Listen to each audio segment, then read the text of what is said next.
So I think it's important to start this assignment against a white void. Lay out something white to work against. Lay out a piece of white paper to work against. Now, Raquel has started cutting up swatches. She's used a 2 by 2 inch template and a 1/2 inch by 1/2 inch template, and she started cutting out swatches. Now, something you can do even before you start doing that is to take a bunch of swatches. I have a lot. I have a lot of swatches. And just start experimenting. So eventually we're going to get to this. But for now, something you can start doing is just laying out colors and seeing what happens. Like, take a strip of color, maybe you'll just rip it up, and lay it down and see if you see anything happening. Now, this is a pretty good example. I'm starting to see a difference between this color and that color. You seeing it, Raquel? Mm-hmm. Yeah. So this is feeling more sort of yellow lemony green, and this is feeling like this is a warmer green, and this feels like a cooler green, right? Let me take that a little further. Just play with my swatches. I wonder what happens if I alter this even more. Does that work in its favor, or I'm not sure. I actually think it might work better in the other direction. Let me try it that way.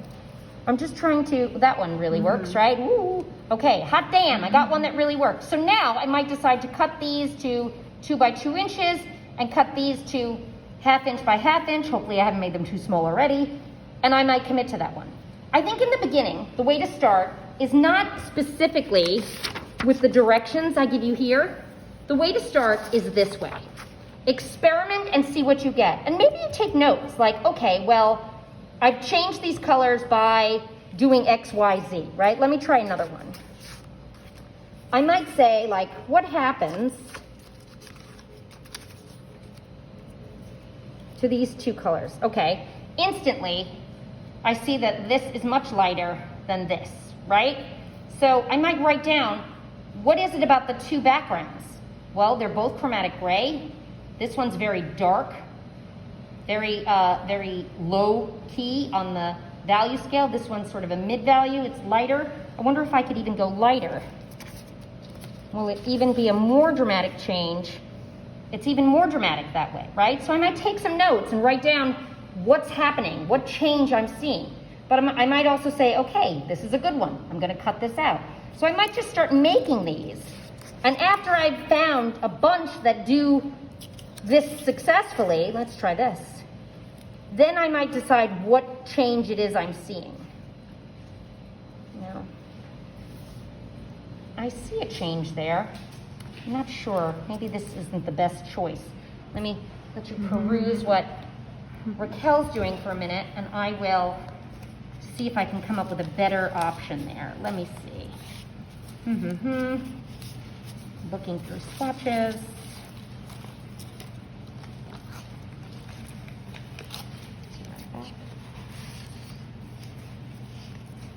Ooh, I got one. Well, I also know what I'm trying to do. So here, I have taken this swatch. See, it's the same color, and I've placed it against these two different fields.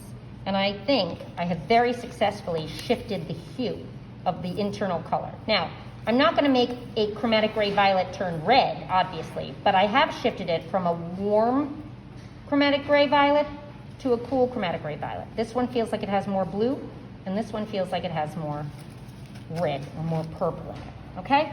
So that's what everyone's going to do. You're going to try studies. You're going to play around with it.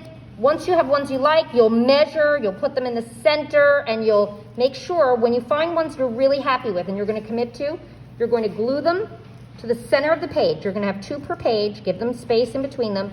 You're going to glue them to the center of the page just like Albers would. Perfect, okay? And that's how we'll be working. I'll post more as we go. Good luck.